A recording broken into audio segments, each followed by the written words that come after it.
Okay, we're connected. It looks like a good image. Let me know if you can hear me. I got 5 minutes before start time.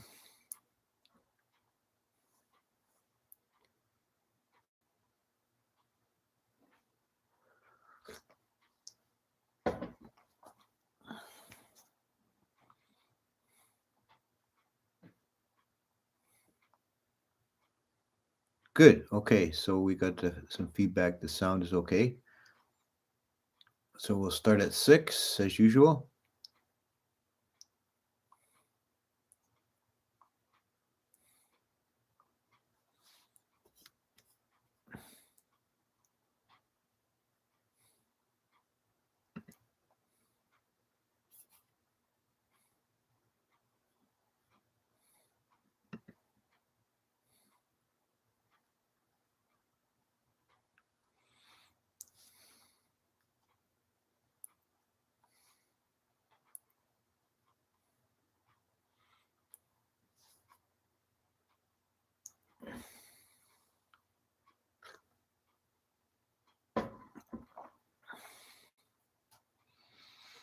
The lighting is a bit better too, I think, today because we're the sun is well up in the sky. Last couple of times it was setting just as I was doing this.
Beautiful sunny day here.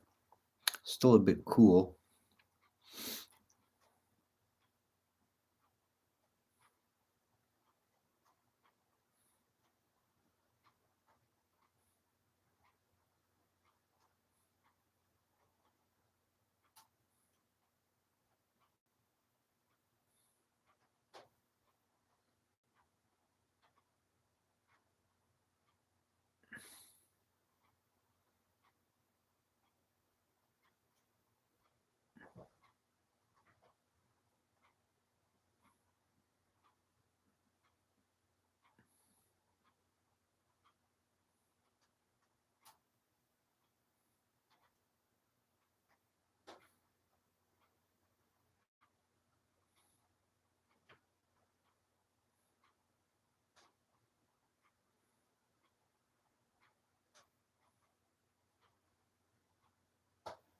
Okay, almost ready here.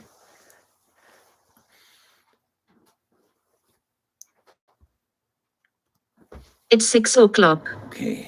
Namo tassa bhagavato arahato sama sambuddhasa. Namo tassa bhagavato arahato sama sambuddhasa. Namo tassa bhagavato arahato sama sambuddhasa. Okay, greetings everyone. So last week we finished up the series on Abhidhamma, and before we launch into something new, which I haven't decided on yet, uh, I thought I'd do something quite different for today's talk. And this comes by request, and I've been asked about this several times, and I've I've not dived into it. The general topic, as I put in the thumbnail, is aliens and UFOs and how they could possibly relate to the Buddhist cosmology. And that there are two uh, different but closely related issues here, UFOs and aliens, or more broadly, rather than say aliens, let's say non-human visitations. So to begin with, uh, I want to make a few general remarks and compare the uh, ancient Indian and modern picture of the universe and the entities within the universe, and then get into some specifics.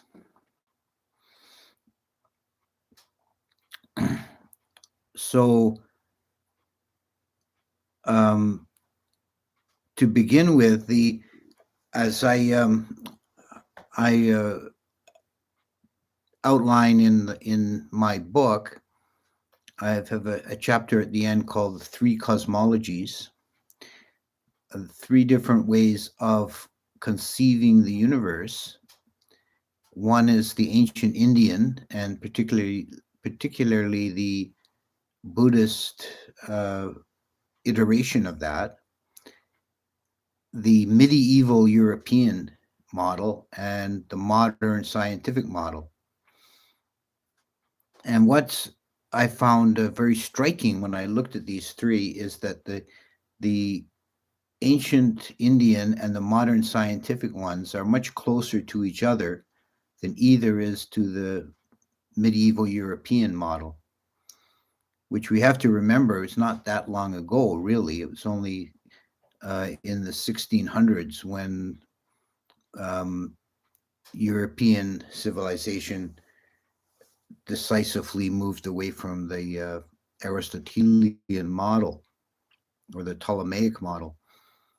That model has the Earth at the center and everything else around it rotating around it in crystalline spheres, and the whole universe is very small and bounded, and the Earth is basically one of a kind. There's no other habitation of living beings. There's a heaven and a hell, but there's no other Earths. There's no other worlds.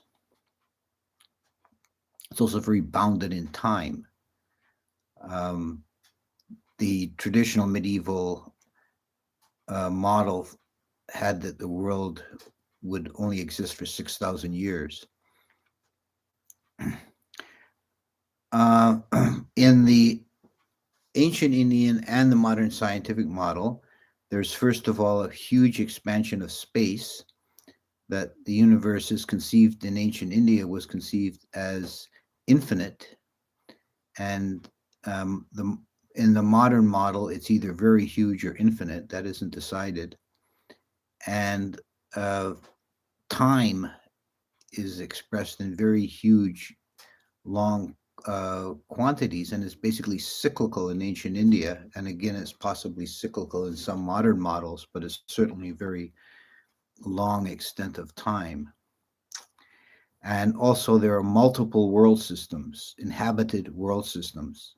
In ancient India, there was um, an infinite number of what were called chakawalas, which is generally translated as world system. That is the Mount Sinaru and the oceans and the four islands and the heavens above. That constitutes one chakawala, and there's an infinite number of those. And of course, in modern scientific universe, we have a very vast number of star systems, possibly infinite. And we now know, and it's quite recently discovered, that most of them have planets. So we have no idea how many are inhabited. We haven't progressed that far yet. So there's some similarity, but I would caution not to push it too far. There is there are also great differences between the ancient Indian model and the modern scientific model. The Chakawalas, as I have said, they're the functional but not structural equivalent of solar systems. And what I mean by that is they're separate world systems, but they're not seen as rotating around the stars. The stars were not associated with habitable places at all. The Buddhist texts take very little interest in the stars, except that occasionally there's some mention related to astrology, but the heavens and the stars were not of great interest to or the planets to the Buddhist writers of those times. Some Indians did take an interest in astronomy, and there was, for example, there was an astronomer Aryabhata who proposed a model with a spherical Earth and very much similar in many ways to the Western Aristotelian model.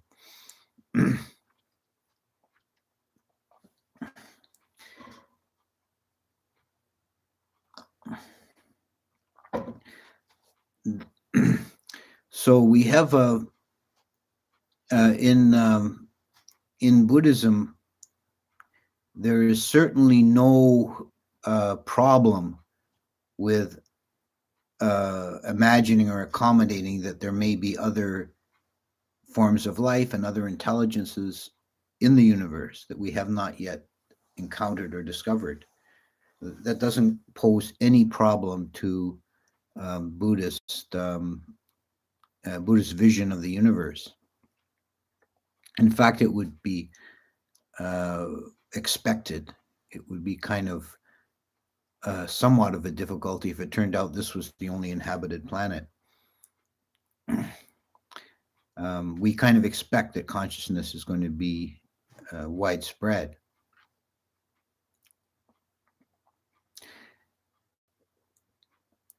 So those some preliminary remarks about the universes, and I just make that picture clear so that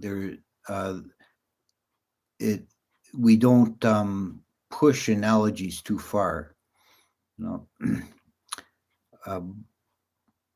So let's talk about the topic of UFOs. On the most superficial thing we could say about UFOs is, of course, they exist. The definition of a UFO is unidentified flying object. So anything you see in the sky that's not identified as a bird, a plane, a satellite, a star, if you don't know what it is, it's an unidentified flying object.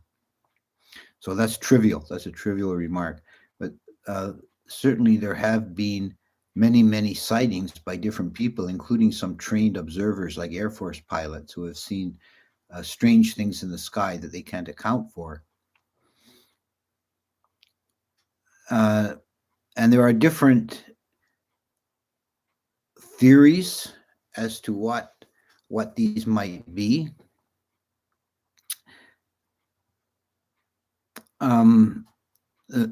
There are the extreme skeptics who say there's really nothing there. It's either hallucinations or misidentified mundane objects. There's the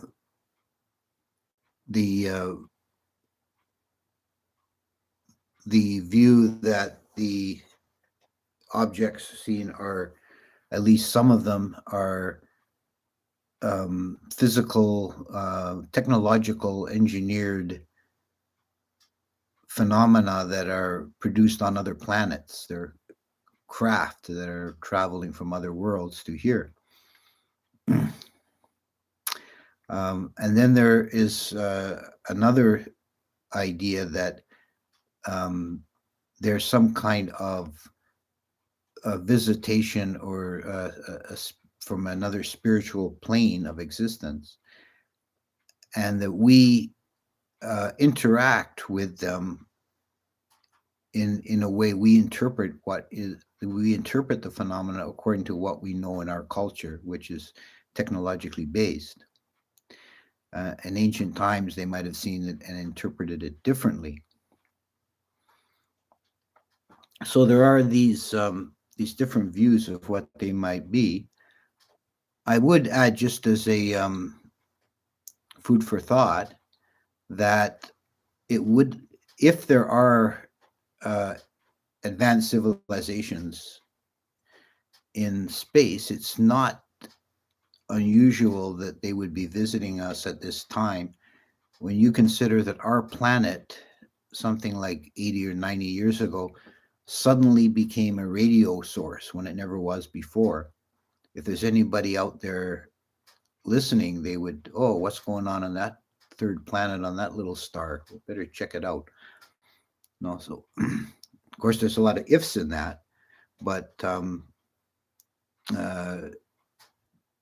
that's something to consider.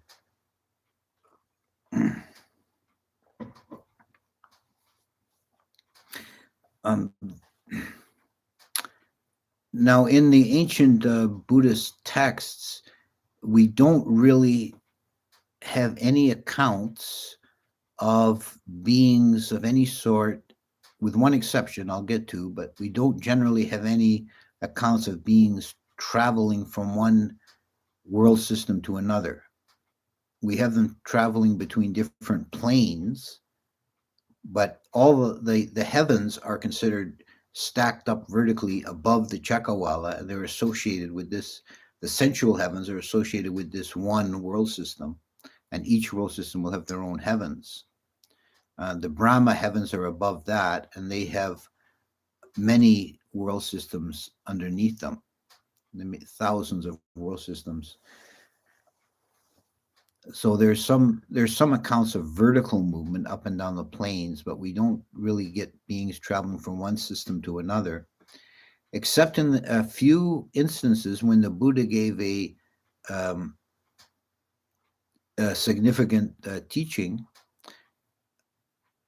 Then it said that the Dewas from 10,000 world systems congregated to listen to his preaching. And this number of 10,000 world systems comes up a lot. In one interpretation of the Brahma worlds is that a Brahma presides over 10,000 world systems. So it's a unit. Uh, uh, Dasa Saha Chakawala, and this is mentioned many times. And some modern commentators have thought it's a kind of a loose term for a galaxy, which again I think is a bit of a stretch. You're putting anachronistically putting a modern concept onto the ancient one, but the a unit of 10,000 world systems was a recognized one. And one of the features of a 10,000 world system is that only one Buddha can exist at a time in 10,000 worlds. So, so in the universe as a whole, it being infinite, there may be other Buddhas, but in the Orthodox interpretation, there's only one for 10,000 worlds.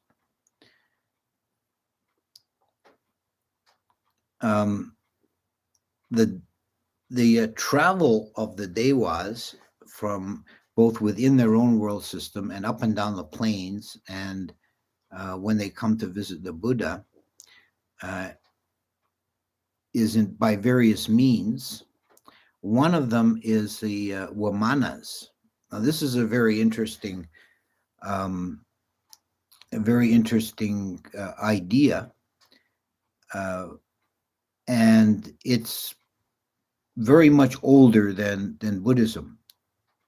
Some of the older Indian texts talk about Wamanas, and you can see a traditional image of one in the thumbnail compared to a modern rendering of a UFO.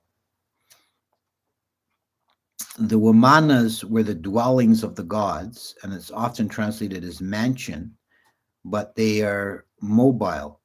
They move through the air, and they're quite large. There are many hundreds or even thousands of devas may inhabit a single Wamana, and it moves by the will of the chief deva. The sun and moon were considered to be specialized Vimanas. And the Vimanas, sometimes they would come all the way down to earth and visit the Buddha in their Vimana. And there is a school of thought that in very ancient times, there was a high civilization in India that had technology capable of flight, and that some of the old Indian pre-Buddhist texts that talk about the gods flying around in their Vimanas or recording actual events.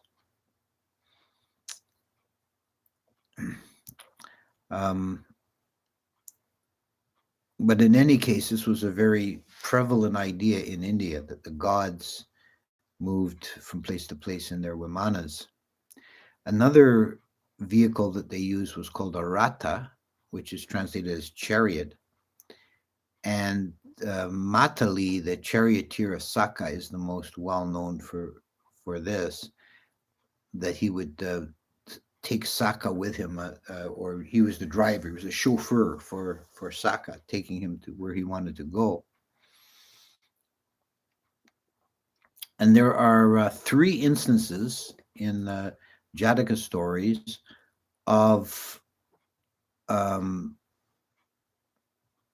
Matali going to Earth in his chariot and taking a human, in 2 cases a king, in another case a famous musician, up to visit heaven. And these stories are quite interesting. In the case of the musician, there's kind of an interesting human relation angle to it. In that he was like the pop star of the day. He was the most popular musician in India, and Saka's acharas, the nymphs or dancing girls, they kept nagging him and begging him to bring this musician up to heaven so they could hear a concert. And he finally relented, and he sent the chariot down to pick him up. The other 2 instances were kings that were very virtuous, and Saka was basically rewarding them for their virtuous behavior. In one case,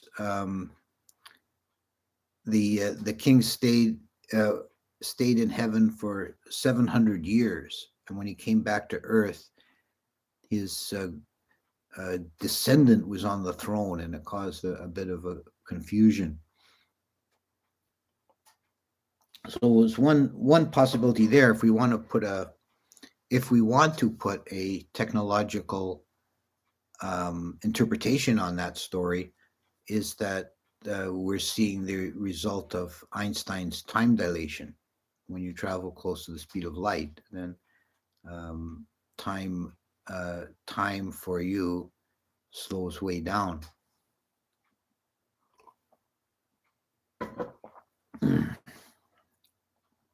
So we have a few stories like that, the gods traveling in Vimanas or in their ratas from level to level, plane to plane.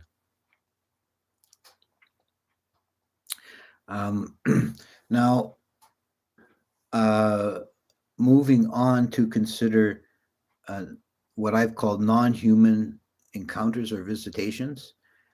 There are certainly in the Pali canon or Pali texts, there are many different kinds of intelligent non-human beings Besides the Devas and the Brahmas, we have Asuras and Yakas and so on. You'll see sometimes summary lists of either 5 or 6 classes of beings, and that's a very approximate list. There are all kinds of beings that don't fit into the list, like yakas and nagas. They're classed as animal, but they're not really animals in as we would think of, because they're intelligent and they have a civilization. So there's an understanding that there are all kinds of non-human entities out there. And this, I would say also, this is not only a Buddhist thing. We see cross-culturally across the world, there are, and in almost every culture, there's some um, sense of other non-human entities. And some of them are very widespread. Some specific types are very well spread. There are the little people. Um, in the Pali texts, they're the Kanars. In Celtic lore, they'd be the pixies or leprechauns. And in North America, the indigenous people have stories about the little folk. And we also have very widespread the stories about dragons. We have dragon forms in Europe, in India, and in China. In India, they're called nagas. And in all these cases, they're associated with fire, which is a telling detail that it cuts across the spectrum.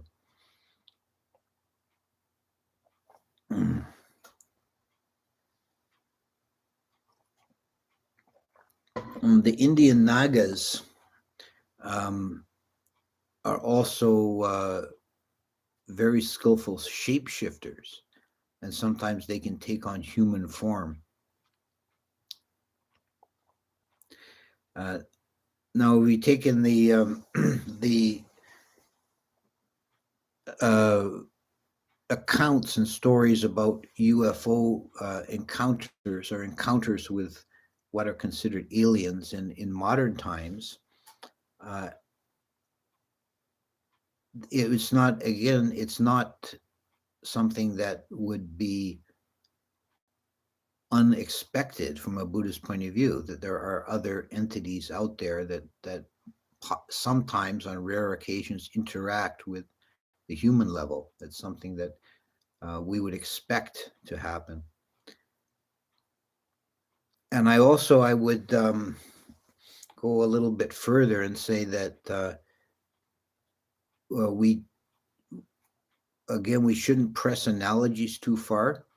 That to try and identify various classes of perceived entities of modern times, with identify them with classes of beings recognized in the Pali Canon, may be often a stretch. There's no reason that there couldn't be other beings that are not found in the canon that exist.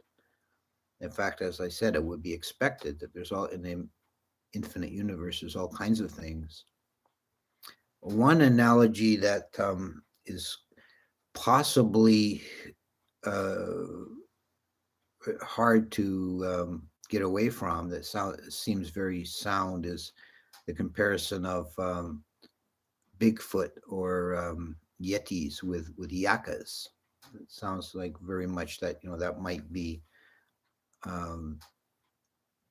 be a valid identification. Another identification that's sometimes made is between nagas and what the moderns call reptilians. And there may be something to it. They're both reptile forms and both shapeshifters. But I'm a little bit dubious about that one, because the modern ideas about reptilians, their character doesn't seem to accord very well with what we know about nagas. The nagas they were proud and haughty and quick to anger, but they weren't malevolent, and they're not ever seen as trying to control humans and take over human societies or exploit humans. This doesn't seem to be a characteristic of Nagas. So I think we can be a little bit dubious, or at least I am a little bit dubious about that connection. So we don't know. Also, we don't. I alluded to this in about the different theories about UFOs. When people encounter different entities, they're uh, if they're interpreting it in modern times, they're interpreting these encounters as visitors from alien planets. And while we can't, I don't think we can rule that out. That's not the only hypothesis. All of our perception, everything we perceive is a dynamic. It's a relationship between the external world and our mind, that we perceive things through a filter of our own perception. And this is especially true, or even more so, when we're dealing with uh, entities from other planes of existence. It's often comes up in the suttas that and the commentaries that when devas manifest to humans, they first are perceived as simply a brilliant light, and then a form is perceived only later, if it's perceived at all. And it's like that our ordinary perception can't even discern a deva. They're invisible to us because our ordinary perception is not elevated enough. But if they choose to manifest to us, or if we have advanced psychic abilities on our side, then we can perceive devas. But uh, at first, it'll be just as a undifferentiated glowing light, and then it's like the form comes out of the light. It's like our mind then working with what's there. Our mind creates a form that we can relate to. So that would be different for an ancient Indian and a modern person seeing the same entity. They would perceive it differently according to their cultural um, presuppositions. And you can imagine a medieval European would see an angel, an ancient Indian would see a dewa, a modern person might see um, uh, a gray alien or some other form. So and I'm just putting that forward as something to consider, that the forms that are perceived, and this is true of everything actually, but especially true when we're dealing with something that's on the edge of our perception like that. The form is not entirely inherent in the object, it's partially a creation of our mind.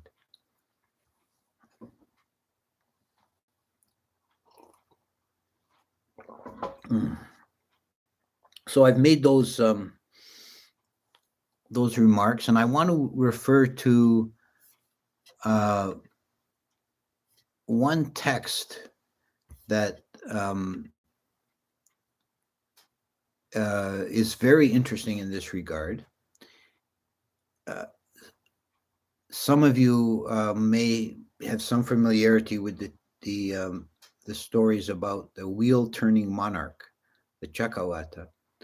Just briefly, for those who maybe this is new to, there is a myth. It was actually a pre-Buddhist myth, although it was very much elaborated by the Buddhists and became more central to their ideas. That there's at very long intervals of time, there arises a great monarch who rules the entire world justly and fairly without stick or sword. And they call him a wheel turning monarch. And the interesting detail here is why he's associated with a wheel, is that his reign is first initiated when a great wheel appears in the sky and hovers over his palace.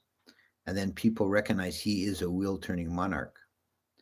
and then he travels over the whole world through the air following this wheel.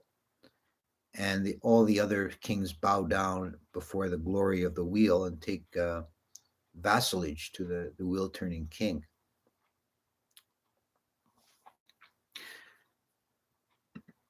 Now, if you want to interpret this as the wheel as a technological uh, engineered object,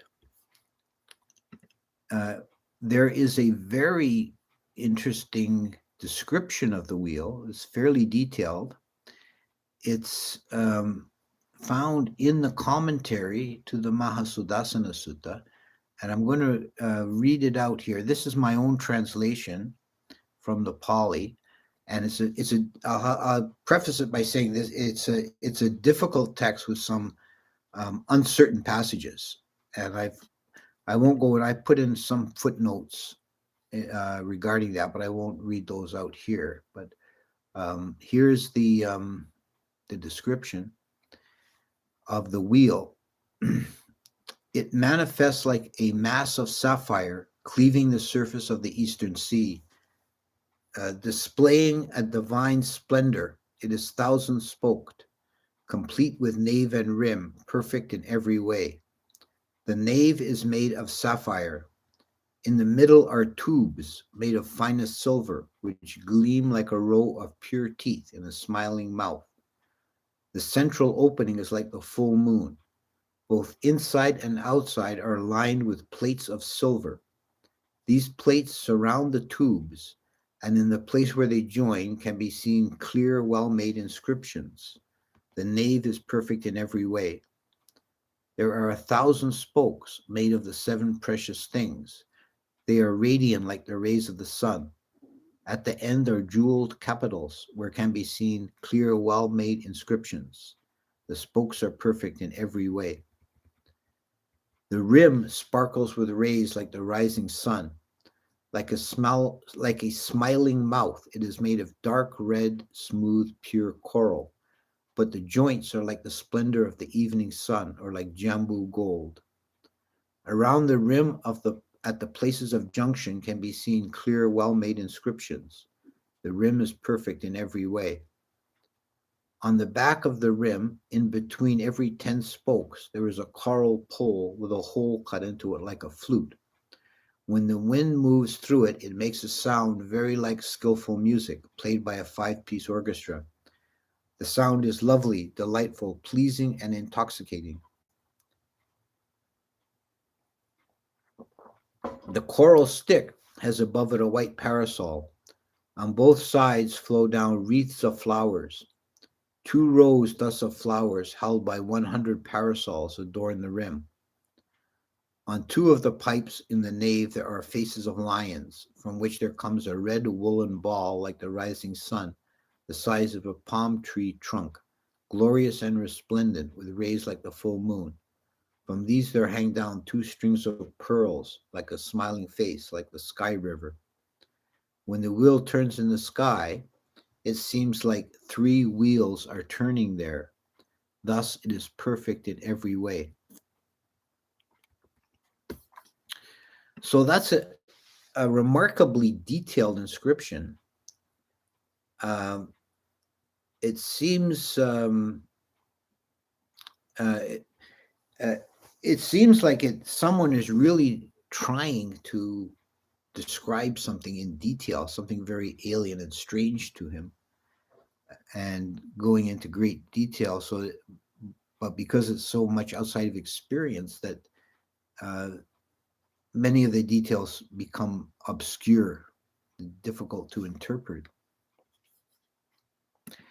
When this wheel first appears in the sky, um, it is literally a UFO because the story says that people run out of their houses and they say, "What is that?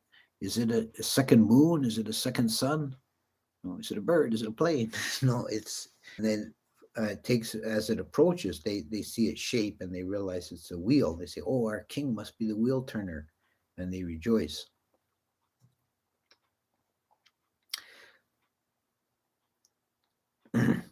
And finally, from an entirely different source, now this is from the Christian Bible, the book of Ezekiel. Ezekiel was one of the prophets of Israel, and he had a visitation, which he interpreted as God and some angels. He says, "As I looked, behold, a stormy wind came out of the north, and a great cloud with brightness and fire. And in the midst of the fire, it were as it were gleaming bronze. And from the midst of it came four living creatures.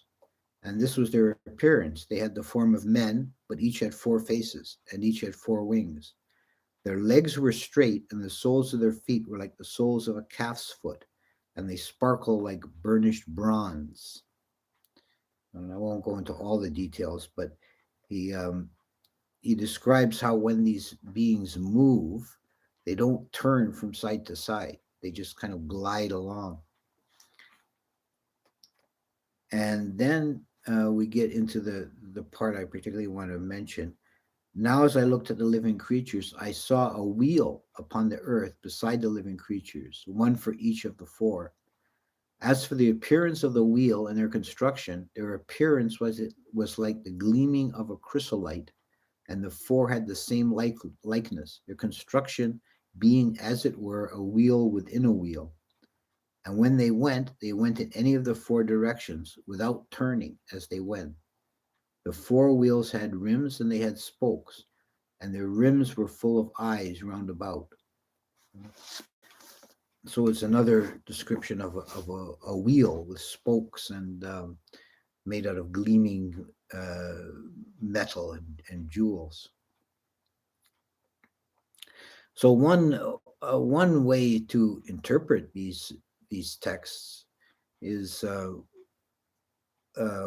with our modern retroactively looking at it, is to say that there were people in those times that encountered some advanced technological object that could only have come from another world, and they were trying their best to describe this very odd object, which is why, for especially in the Pali text, it goes into such detail.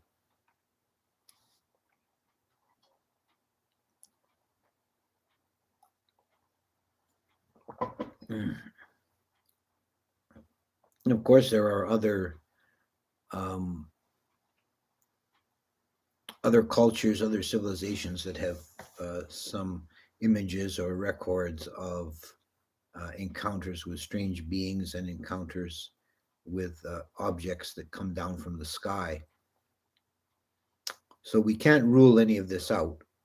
I don't think we can state any certainty, but really, why not? Why is it not could not be considered a possibility? So to summarize the main points, we have, and I'll close and go to questions. We have ancient Indian, not just Buddhist, but ancient Indian view of the universe as being consisting of a great many, perhaps an infinite. In the Buddhist iteration, it became defined as infinite number of world systems. Um, so there was no sense that this world was unique. This was only one amongst many. There's also a recognition of a possibility of all kinds of non-human, intelligent non-human entities, various sorts and classes and types. Uh, and there are mentions of um, magical or highly technological, which ends up being into some way, in some degree, the same thing. Uh, Vehicles that can transverse vast distances and carry beings in them. So I'll stop there, and there's a whole bunch of questions on here. I'll have to scroll back and see if I can start at the start and deal with as many as I can. Okay, I have a basic question. I read Sudas, but mostly Tenisaro's website. I can't find any Okay, this has nothing to do with UFOs. He's asking about the structure of the cannon, and somebody's already answered him. I see. So, going on. 30 years ago, I was part of a seance that went wrong. The next morning, when everyone left, I was contacted by something that caused me to levitate and then dragged me into a wall before falling. There was a bright white light. It was ice cold. A very deep voice spoke through me. I've lost it. A very deep voice spoke through me, saying, "Who are you? Which realm have you come from?" Like someone just reporting a supernormal experience they had encountered. Uh,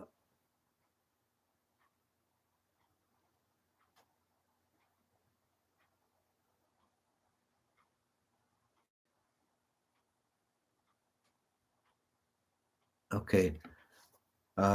I don't even understand acronyms, but he says having both a BS/MS in EE. I have no idea what that means. I'd say that electrogravitic propulsion systems are well within our reach and has probably been already developed by e.g. skunkworks. I don't know. I don't even know how to comment on that. And there may be this. I guess that's another hypothesis too for some of these flying objects is that they're human constructions that um, perhaps government entities have advanced technology they're not revealing to the public. The painting, the Madonna with Saint Giovanni, is also worth mentioning here. Yes, I have. I've seen that. I've seen images of that painting. There is something that looks very much like a modern iteration of a flying saucer in the background. What practice would you think would have the best chance to offer protection from malevolent alien beings? Um, well, I don't know about alien beings specifically. If they're flesh and blood beings like us, then that's different. But for spiritual entities, if you the main thing is to keep your own house in order. If you're keeping good sila, if you have a good moral base, then you're not making an opening for uh, lower entities to attack you. And if you practice metta and do chanting and take chanting the name of the taking refuge in Buddha Dhamma Sangha, these chants are called paritas. Um, there's a whole book of parita chants and that means protection. That you are protected if you take refuge in Buddha Dhamma Sangha.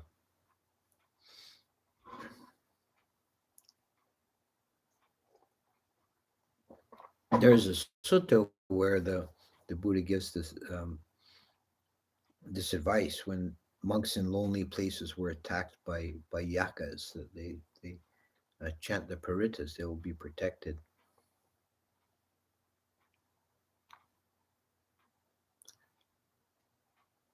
Is it possible that aliens are from the other three continents, Uttarakuru, Purawedu, Paragadania, and they look similar to humans? That's an interesting speculation, but again, I think it's kind of um, mixing the metaphors. The three continents, the four continents, we live on one of them in ancient Indian view of the world. All of human civilization and life as we know it would be on one of the four. The other three were all on other points of the compass and equally distant from Mount Sinaru. And they also had humans on them, but they were quite different than us. There's no real equivalent to the four continents in modern geography or astronomy. They, um, if they exist at all, they would have to be on like another plane or dimension.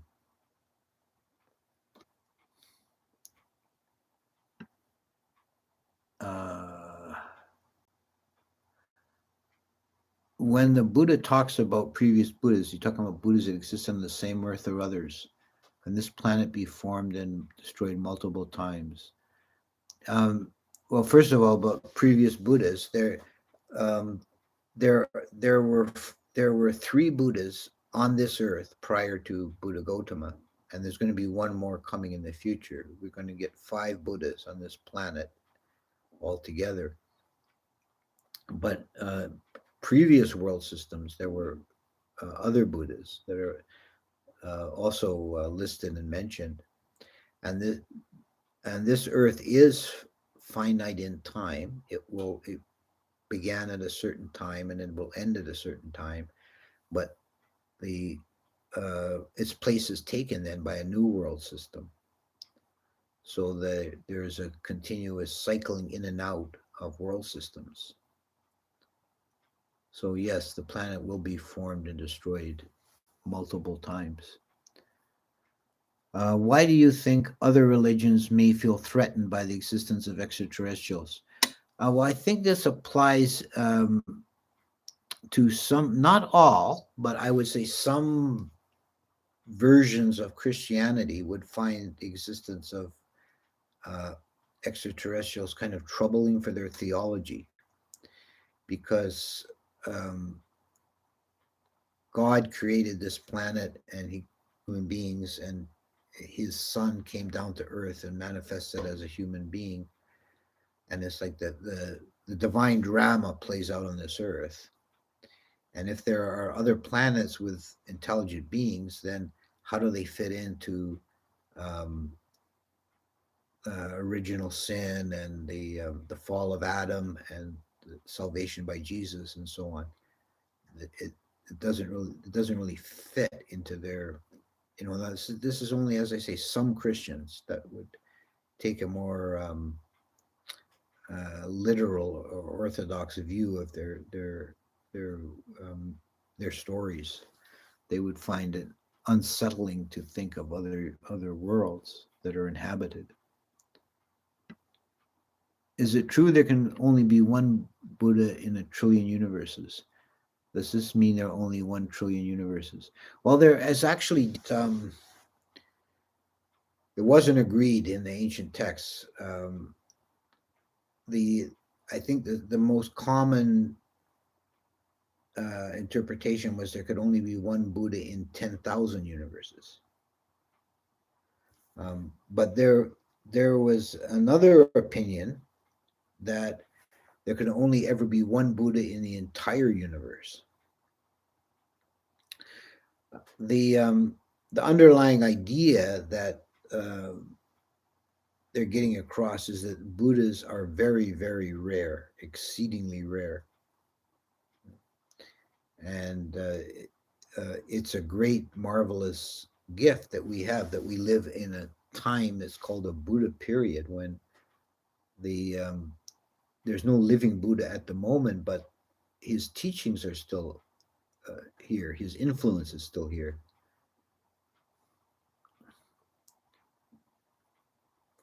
Okay, that fellow who wrote that previous note with the acronyms is okay.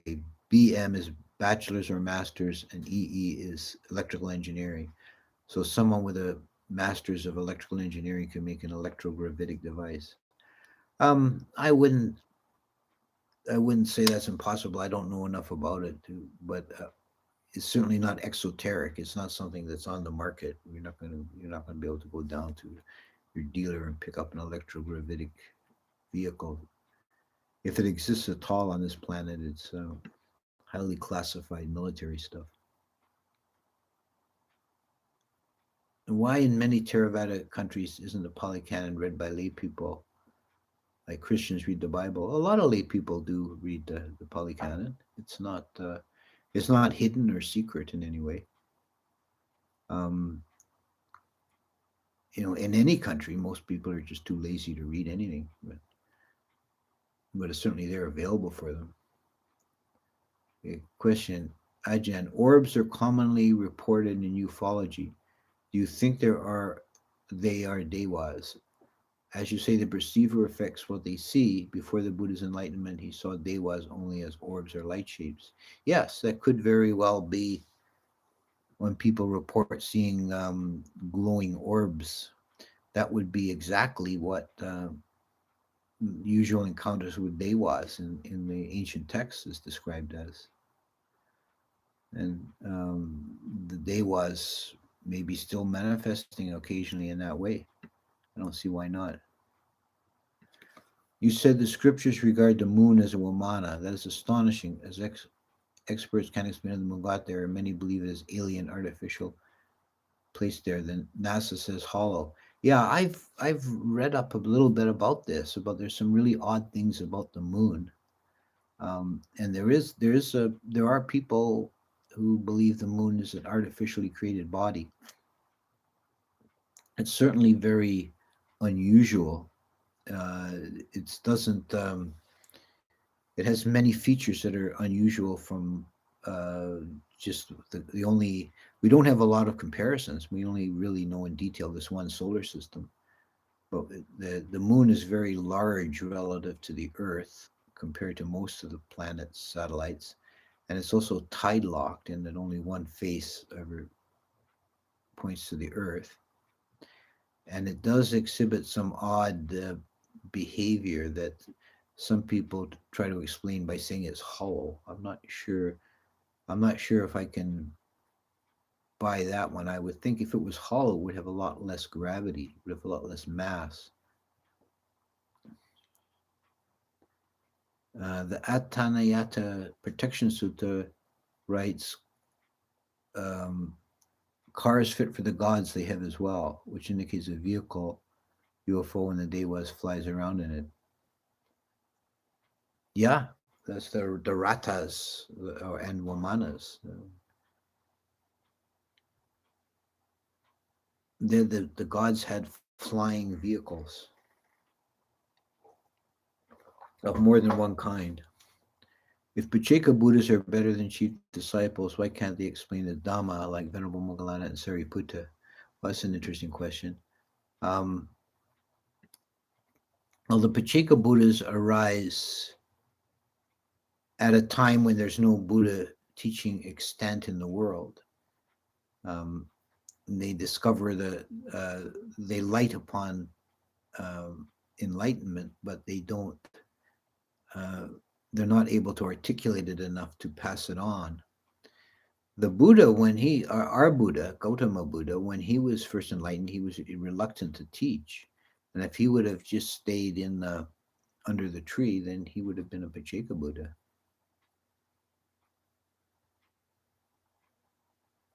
Why only one more Buddha? Because time's up. This world system will um, only has a limited lifespan. Are hell beings real beings or created by past karma of being suffering in hell? There's a divided opinion on that. The Katawatu has a debate about that, whether they were real or phantoms. The Orthodox Theravada position, which is represented by the Katawatu, held that they were real beings, but other Buddhists at the time held that they were merely illusions or phantoms created by the karma of the sufferers. Would you think that advanced alien civilizations would have good knowledge about the law of karma? Um, I would.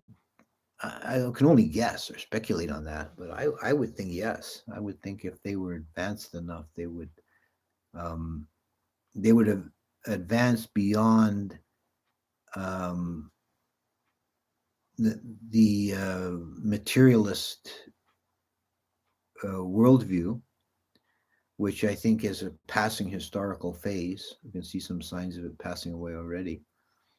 And they would probably, if they were advanced, had good understanding, they would probably regard karma as what it actually is, as a natural law, a law of the universe, like the law of gravity. Slightly silly question, but if you were to meet the Buddha today, what would you ask him? Oh, gee, I don't know. That's it is a slightly silly question. Um, well, kind of. I'm not gonna try and answer that directly, but um, if you read Ajahn Mun's biography, there's kind of an amusing episode in there. Which well, it's a strange episode. It has an amusing aspect where he had in one of his deep meditations, he had a vision of the Buddha and assembly of great monks of the past, and he had a chance to ask questions. And the the questions that he asked were all like fussy protocol vignette questions. They weren't deep, profound metaphysics or practice questions. Is being reborn in Parinimita Vasawati heaven the best we can hope for if we can attain jhana or become an arahant? No, that's. I would say that really the best if you don't if you can't become an enlightened or master jhanas, you're better to shoot for Tushita heaven. If you're born into Sita heaven, then you're in the presence of the coming Buddha. There's a lot of Asian Buddhists actually take that tack, that attitude that they want to be reborn into Sita. Say, following on about the moon and the oddity of the moon, by Hall's seismometer indicated it rang like a bell. Yes, maybe a layer with a gap, not completely hollow. Yes, possible. Yeah, there was around. I can't remember the exact date, but there was around 1000 AD. There was an astronomical event that was observed both in China and in Europe and made note of in their annals. There was a bright flash on the surface of the moon. And the prevailing theory is that was an asteroid strike, and that the moon is still reverberating from that. More than 1,000 years later, it's still vibrating, which if it was a completely solid mass, it probably would have damped out before now. But there is some kind of a vibration in the moon, and I know that's the conventional explanation is that it was this asteroid strike in 1000 AD. Stream Mentor still have 7 lives, so if one of his last 7 lives, the Stream Mentor gets reborn in a time when there are no Buddhas, would he become a Pacheka Buddha or just an Arahant? Um, uh, Well, I think that he would. I don't think that's actually likely that he would be reborn at such a time. But some of his 7 lifetimes might be as Dewas, where he might live for millions of years. And he would have the karma to be reborn.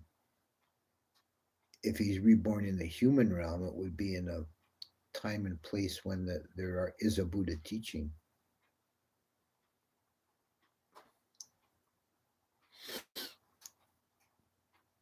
Is it possible you could dedicate a podcast to stream entry? Yeah, that's something I could possibly do. Um, that would probably be a good topic to talk about the stages of enlightenment. Is there any speculation about when the next Buddha will come? Yeah, well, there's endless speculation, but um, if we go by the ancient texts, it's a long, long time from now. It's there's there's a cycling in human. This is the kind of the prophecies, the way it works in the suttas and commentaries. There's a cycling in human affairs between a very long-lived beings, almost deva-like It's beings 7 o'clock. that have a lifespan in the tens of thousands of years, and gradually their morality gets worse and it declines, and every generation gets shorter lifespans until they bottom out when they're reduced to like an animal-like level, have a short lifespan of 10 years, and they're all killing each other. Then they start getting more moral. The few survivors get together and say, well, let's stop killing each other. And then just by taking that one precept of not killing, they live a little longer and they keep being more and more moral and they live longer and longer until they're back at the top again. And we're currently considered to be in a down phase. And we got to go all the way through the up phase. And Meitei Buddha is predicted to come when we're right at the peak of the next up phase. So it's thousands and thousands of years from now. So anybody who tells you that Metea is coming tomorrow, that's definitely not in accord with the tradition or the scripture. Okay, next question. The first heaven of the four great kings is the realm of flying things. I know Sona said, couldn't they was flying around be zigzagging UFOs, which are often seen? Um, yeah, the Dewas of the four great kings, the Chatu Maharajika level, they are said to patrol the earth to with their flying chariots to observe humans and take reports back to Saka of whether the humans are keeping good morality or not. And Saka keeps track of that because if the humans are moral, then when they die, many will be reborn into heaven. But if they're immoral, more will be reborn as asuras, and then he'll start losing the wars with the asuras. But it's the four great kings who, in their chariots, patrol the earth, observing humans.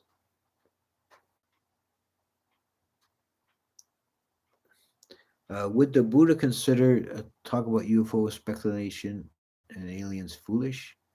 Similar to how we talked to a monk about these things in the sutras.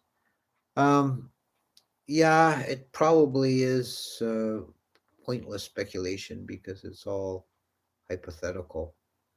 But it is April Fool's Day today, so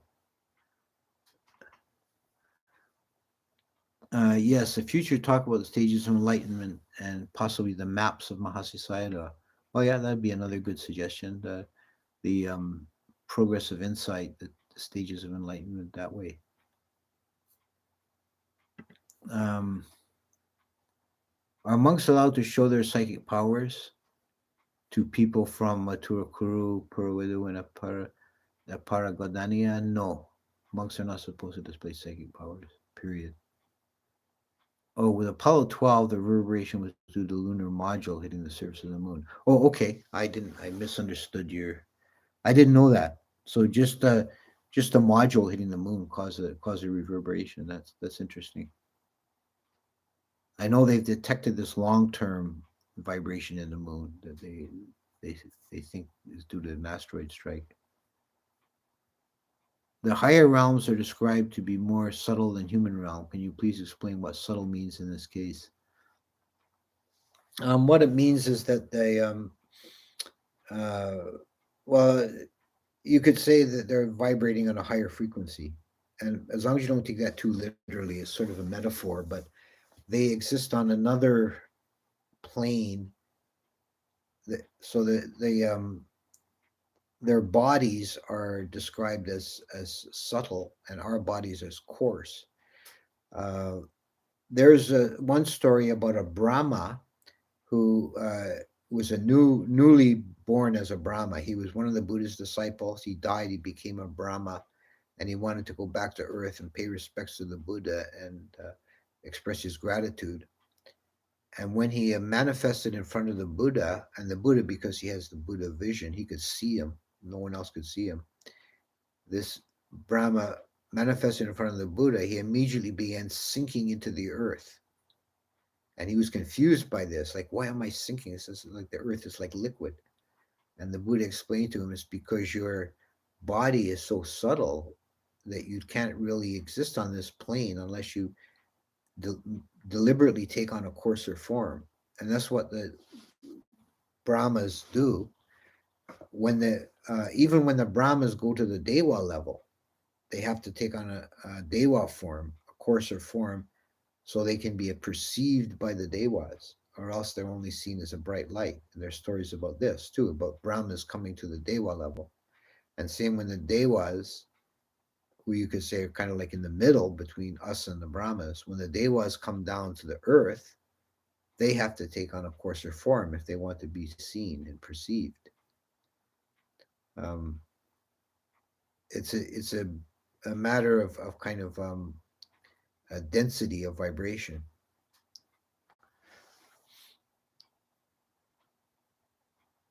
Uh,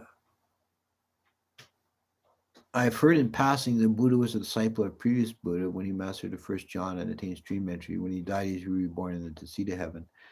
That I think those details are a little mixed up. The Buddha did not attain stream entry. If he had attained stream entry, he would only had 7 more lifetimes, and then he couldn't have completed his bodhisattva career.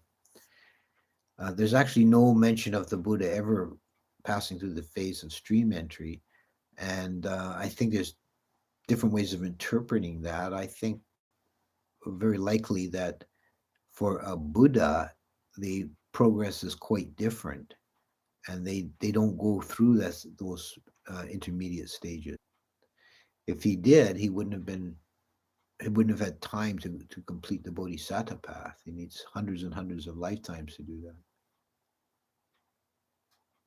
that. But he did. He's after his last human birth, he then was reborn into seed of heaven, and then from there he came down and took the human form again and became Gautama. Uh, yeah, okay. Yeah, so your account is little bit inaccurate or confused. Okay, question. If so, do you think this is an acceptable mode for those practice Mahayana and want to become a Buddha themselves? Um, I don't know, because in Mahayana They take a bodhisattva vow not to enter final nibbana, so um, they're endlessly coming back. So that's an entirely different thing again.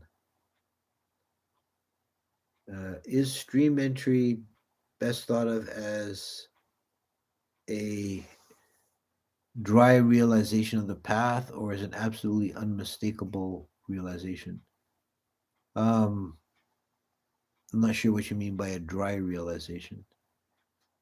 It's a definite moment of transition.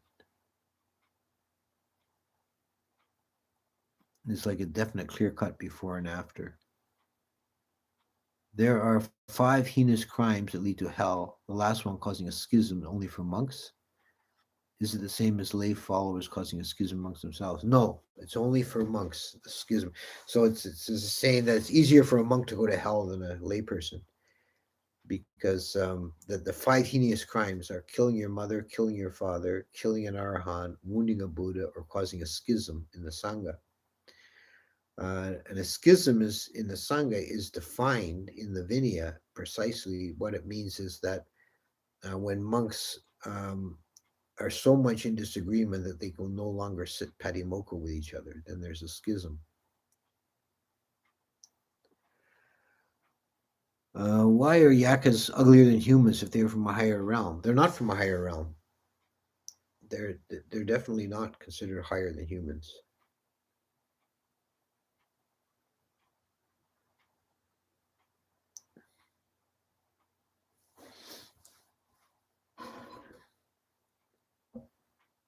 Would the Dorje Shugden controversy be considered a schism in the Sangha? Uh, yeah, it would, because those monks won't. The monks on either side of that won't associate with each other and do ceremony together. So that's precisely what's meant by a schism. Um, this is off topic, but as the Buddha never ever met homosexuals and what did he say about them? I'm assuming the Nikaya doesn't mention anything yet. Yeah, that's a curiosity. There's no, as far as I've been able to find, there's no mention of homosexuality anywhere in the Sutta Pitaka, or certainly not an unambiguous mention. Um, does get some mention in the Vinaya texts, and the commentaries. There's one passage in the suttas in the Digha Nikaya where there's a phrase is is mentioned about people behaving immorally. Called they're practicing Michadama, which really can mean anything. It just means wrong way, Michadama, and the commentary defines that as homosexuality. But there's no explicit mention of it anywhere in the suttas, as far as I can find. I have never found it. If an offering is made to a Buddha and thousands of arhats is immeasurable, well, why did the bodhisattva still get reborn as an animal? Um, um, well, the bodhisattva is always a special case. Like he was uh, determined to perfect the 10 paramis and become a Buddha. And that required all kinds of experiences and rebirths in different forms before he could accomplish that. How can intoxicants exist in a higher realm if sensual pleasures are more refined and subtle? Intoxicants are gross and not refined, so how can they exist? Well, the intoxicants of the devas are refined just like any other sensual pleasure. Like their sex is more refined, their food is more refined, so their intoxicants are also refined. There's a vine that grows in the Nanda Grove in Tawatingsa Heaven that once every 1,000 years it flowers, and the devas watch for when it flowers. They take the flowers and make a tea out of them and drink it, and they fall into a rapturous, blissful stupor that lasts for months. And just lay on the ground for months and blissed out. From, that's one of their favorite intoxicants. How does a bodhisattva remember he wants to be a Buddha in every life? He doesn't. In many of the Jataka stories, he doesn't know who he is or what he's there for. Some of them he does, and some he doesn't.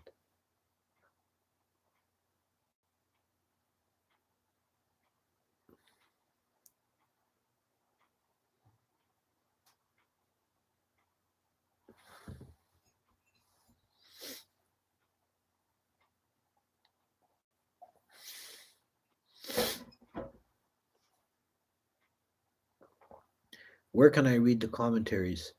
They've not all been translated. If you go to Buddhist Publication Society, you can find some translated commentaries that you can order.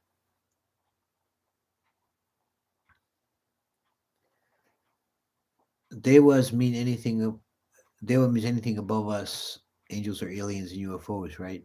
Um, I don't know. The word dewa is used in both a loose and in a narrow way in the canon. Um, Dewa could mean in a loose way. It does mean like anything above us in the celestial hierarchy. So it includes Brahmas, for example. They're sometimes called Dewas.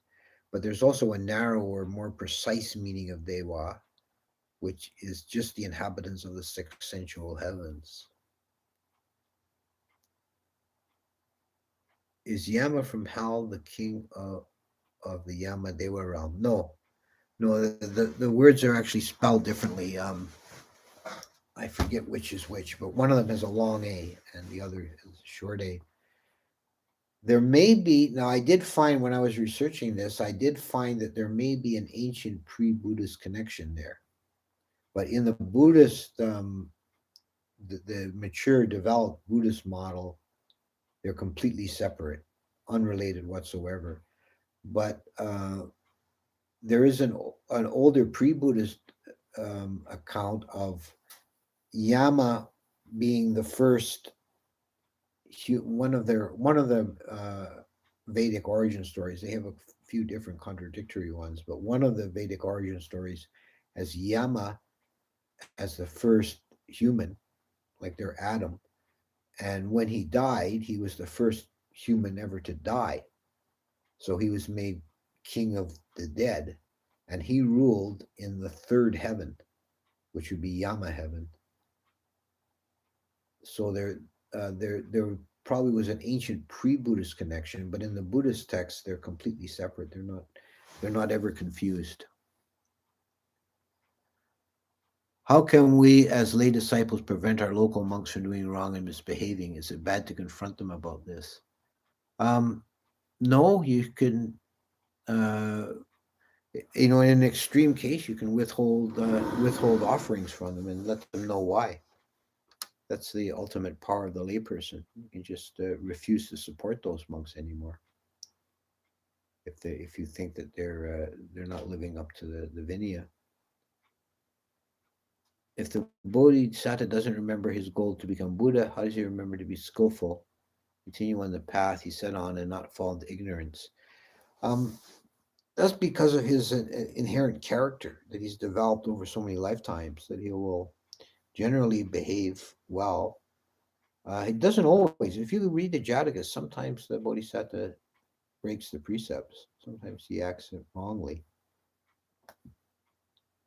but his general trajectory is upwards, and probably in the later births is when he developed enough mindfulness to remember that he was the Bodhisattva, and he would consciously develop paramis.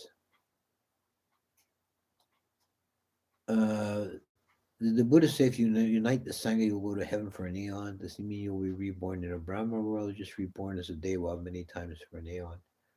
Um, I actually don't recognize that reference. I know the Buddha did say that it's very meritorious to unite those in discord. I don't recall him saying something specifically about going to heaven for an aeon. Are the Deva realms in another dimension, above this universe, or in this universe? Well, that's something that we could discuss endlessly. I mean, it's not. The short answer is it's not really known. I tend to think of them as another plane of existence, so kind of like another dimension. I don't think they have. I think they. I believe that the Dewa realms are actualities; they're real, but I don't see them as located in our physical space as we know it. Could you speak about restlessness and how to overcome it? With stillness, with quiet and stillness, and um, if that's really the only cure is just to bear through it. Don't give in to it. Do people from Uttarakuru naturally keep the five precepts? If they naturally keep the precepts, do they go to heaven? Yes, yes, on both counts. Um, the people of Turakuru, is the northern continent, is depicted as a kind of primitive paradise, and the beings there are all naturally moral. They never break any of the precepts, and when they die, which they always die very easily and without pain, they're always reborn in heaven. But on the other hand, nobody ever reaches stream entry in a Turukuru. It's not possible for them. Have you ever met someone considered to be an arahant? What do these people feel like to interact with? Are they very rare to be around? Yeah, well, there are senior monks in Thailand that are, you never know for sure. Okay, like no, there's no way of knowing someone's an arahant, but there are senior monks in Thailand who are widely considered and reputed to be arahant, and I have been in their presence in sometimes, and there's always something very uh, peaceful and calm just being in their presence. It just kind of radiates um, a deep sense of peacefulness and equanimity. Did Venerable Rahula also have Buddha's characteristics? No, he wouldn't have the 32 characteristics. If you don't have enough merit to go to heaven, you can just go to Turukuru because it's a gateway to heaven. Yeah, I suppose that if you're reborn in a Turukuru, you're gonna on your way to heaven.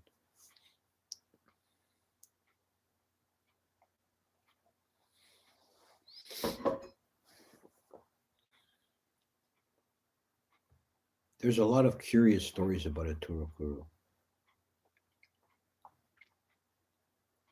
What is your favorite sutta? It depends on context. Um,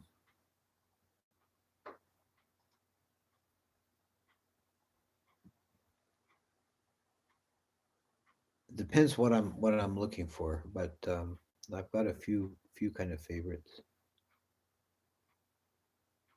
The Buddha had to fulfill paramis for four asankayas in 100,000 eons. How long is an asankaya? Is it longer than a mahakapa? Uh, yeah, that's again is something that's very difficult to interpret. Asankaya just means incalculable, literally, the literal interpretation of the word. But there was at one time there was a interpretation of the kappa being divided into uh, asankayas, so they were shorter than a kappa. But I think the intention of that passage is just to say it's a really long time, like four incalculable aeons. So I think in that context of that passage, it means much longer than an aeon. Could you comment on alien abduction? You mentioned a singer brought to Tawatingsa, and as Suda describes a virtuous king brought there too. Yeah, there are only those three instances in the text that I know of where a human is taken up to heaven by the gods. Um, and I wouldn't know if I would call them abductions in that sense because they were certainly voluntary. They weren't captured and forced to go. They were invited, and the gods took them up to heaven. I can't see the Dewas abducting people. That doesn't make any sense. So if people are abducted by aliens, then those aliens are not Dewas. They're they're they would be. I would consider aliens most likely if if there are aliens visiting this world, they would be considered as the equivalent of the human realm. Their planet's version of the human realm.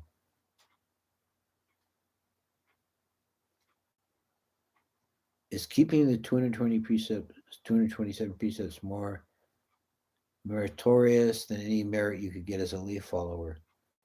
Um, well, I guess that there is it's a stricter discipline, so that there would be more merit in that way. Um, but that's still uh, any keeping of precepts or virtue is only like the first level. That won't bring you to enlightenment by itself. It's probably a necessary stepping stone, but it's not sufficient.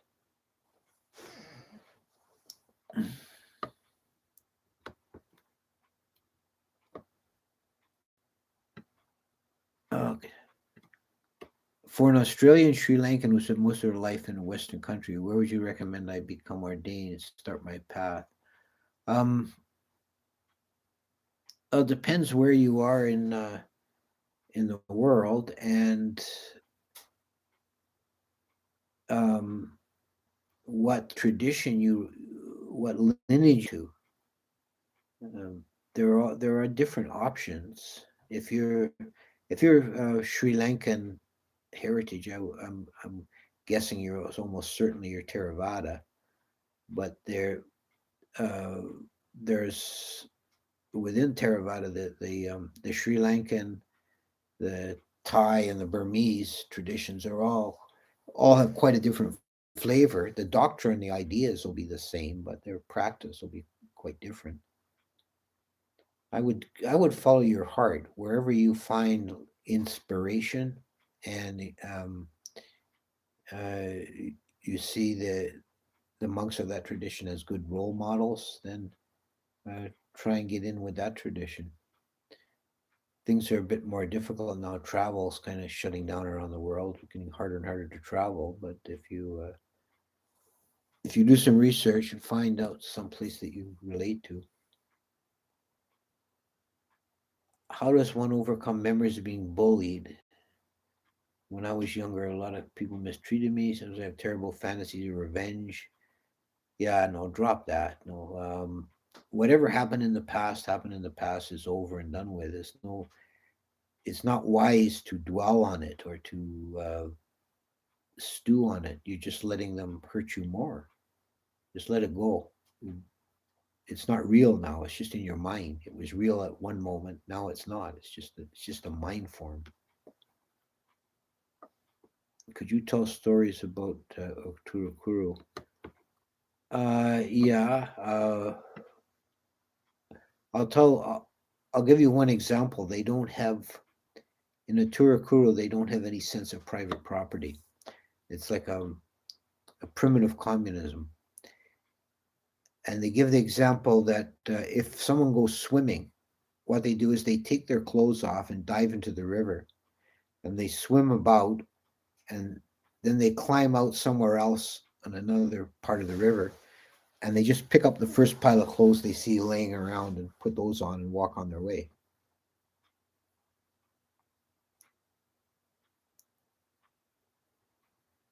Why can there be only one Mahabrahma in 1,000 universes, but there can be many higher jhana Brahmas? Um, it's like a nested hierarchy. There's uh, like 1,000 worlds of our level, and then one Brahma over that. Then 1,000 of those Brahmas has one second higher, your second jhana Brahmas over that.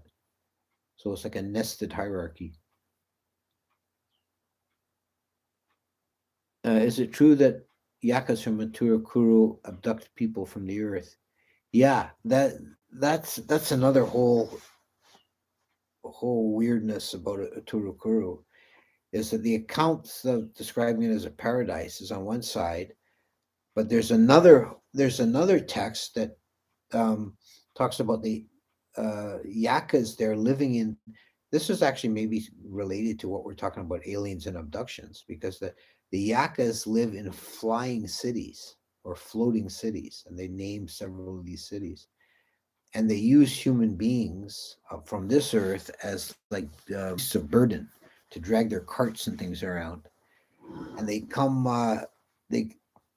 they come to earth and they only capture people who don't keep the five precepts, and they take them back to their place and abuse them in that way.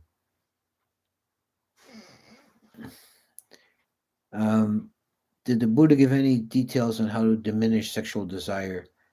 um, Meditation on the loathsomeness of the body is the primary direction.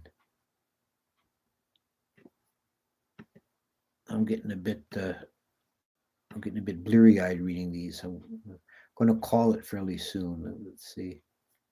I want to put an end to this pretty soon, but I'll try and get through a few more.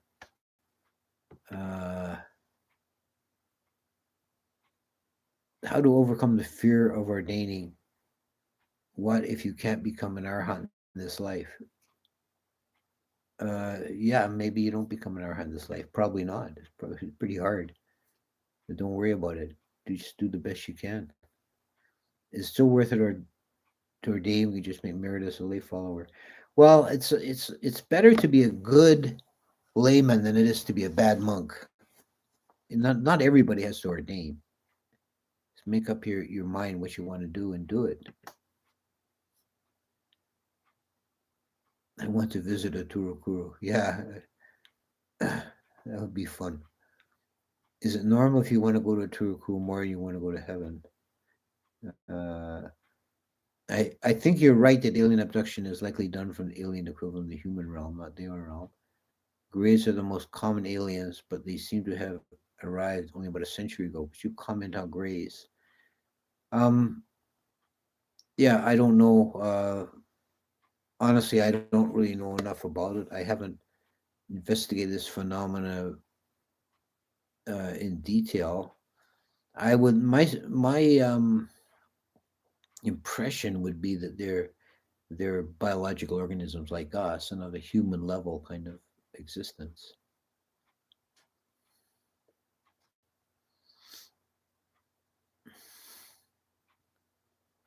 How did Mara become Mara? Um, I don't think there's any actual account of what his previous lifetimes were before he became Mara. He would have to have some mixed bag of karma. He would have to have some really good merit to be born as a high level deva. But then he's got a kind of a bad character in many ways.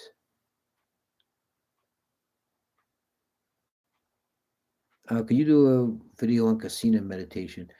No, I don't think I'll do that. Mainly because I'm not confident to speak on that. I've never been any good at casino meditation. Is it possible the Greys are yakas? Um, yeah, I don't know. It doesn't really seem to fit. Yakas are sort of brutish and hulking. Greys are always described as being sort of delicate, smallish things. Do you have any doubts, confusions when you fears when you first ordained? He, um, confusions maybe. Yeah, I mean, it was for me when I first ordained. It was not a sudden decision. It was many years of moving towards that way. I don't tend to jump into things. I was quite sure by the time I got to that point that I wanted to do it. Uh,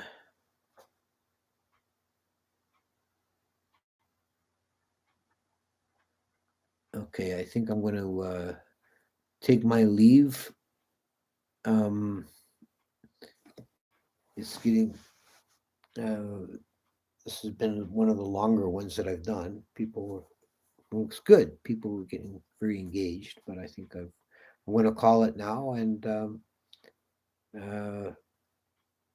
I see the image is really bad now. The light is now coming through the side window. Yeah. Well, leave you good people, and talk to you another time.